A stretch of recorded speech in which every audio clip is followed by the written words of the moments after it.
from the stable of Kola Obadimu Junior's Playhouse. Segun Showunmi Unscripted.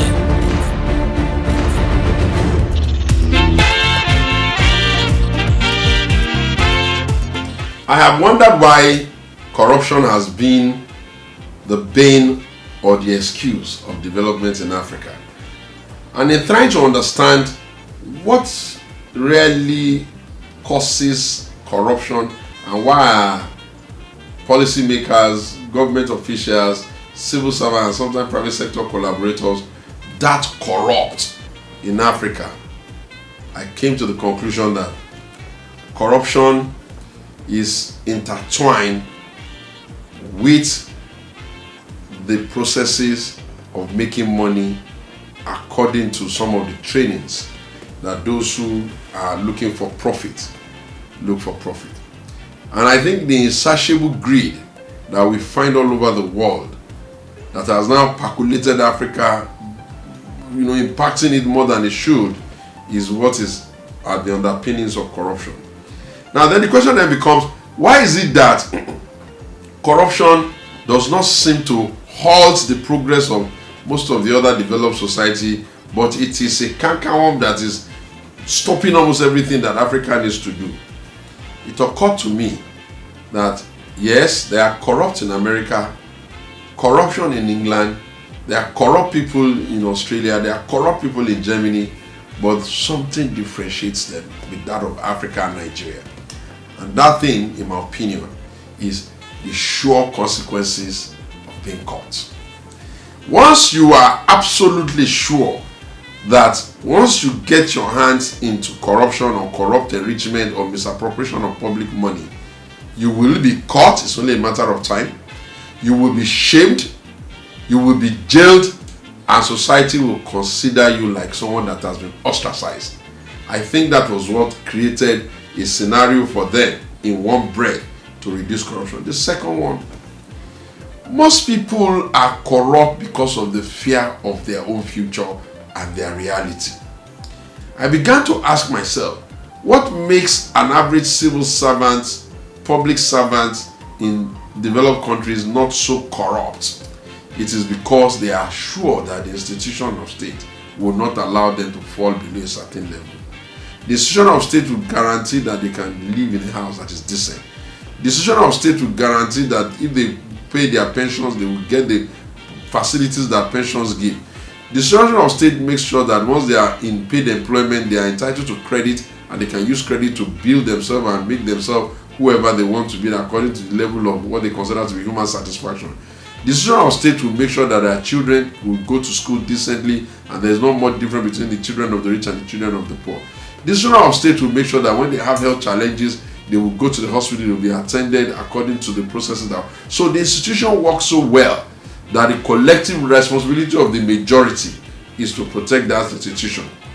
Therefore, when there is a breach of that collective good of everybody, what you see is that everybody within that society now become the anti-corruption champion, looking to fight corruption.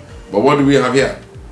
We have a situation where people who have questionable source of income are the ones that are traditionally realized give the biggest title. We have a situation where the people who have questionable source of income are the ones that are applauded every day within our society. We have a situation where people who have questionable source of income are living with the proceeds of crime in our midst, and everybody in the society is happy for it. So for me, I think that within the context of where we are in Nigeria now, we have even seen that the anti-corruption champion, the sayer of anti-corruption, the man who carried a 30-year history of being able to fight corruption, has gotten onto the saddle, and for the past 5 years, he has been struggling. He has begun to see clearly that to fight corruption, you need to be more holistic in your thinking. You need to be more thorough in how you see the underpinnings of what causes corruption. So where we are now in Africa, we must treat corruption as murder. In Africa today, the world knows that once you get caught for murder, you are going to find it very difficult to get yourself bail, and you are likely going to find yourself looking for probably life imprisonment or death penalty. Whereas I'm not advocating that death penalty should be the thing, because the world over now, they're beginning to run away from death penalty. But I think we need to begin to bring corruption and corruption-related charges to be in pari passu with how we see both murder, rape, and corruption. Because when you rape someone and you corruptly enrich the society, you have raped one individual, but with corruption, you have raped the entire society and its future. Therefore, murder, rape, and corruption must be seen as the tripartite most important vices that Africa must root out from its system. And obviously, their collaborators in Europe and America cannot be spared in the corruption model. Because you ask, why is it possible for a human being to steal money in Africa and take it into a bank in Europe and they will receive it?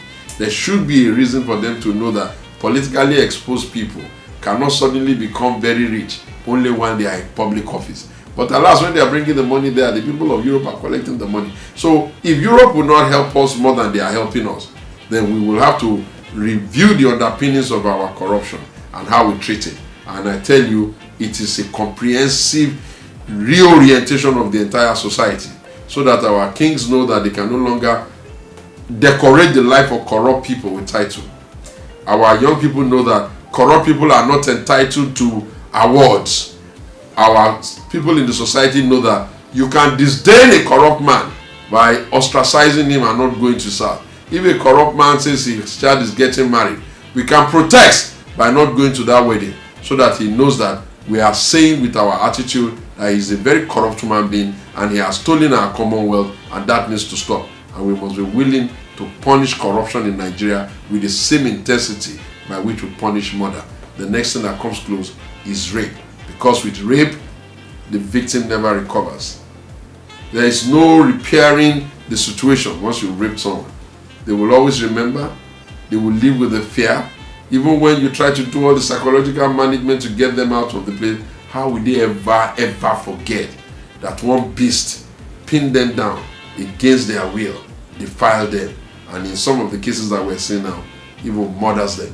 So as far as I'm concerned, rape, corruption, and murder are three levels of vices that Africa must fight with the sternness of intensity, and with the sureness of punishment, and with the swiftness of the dispensation of justice. That's how I see corruption. Don't be corrupt. I'll try my best not to be. But the only way we can succeed is if we are each other's watchdog. Watch me, I'll watch you. Watch your brother, and he will watch you. And together, we will all be the champions of an anti-corruption society. Segun Showunmi Unscripted.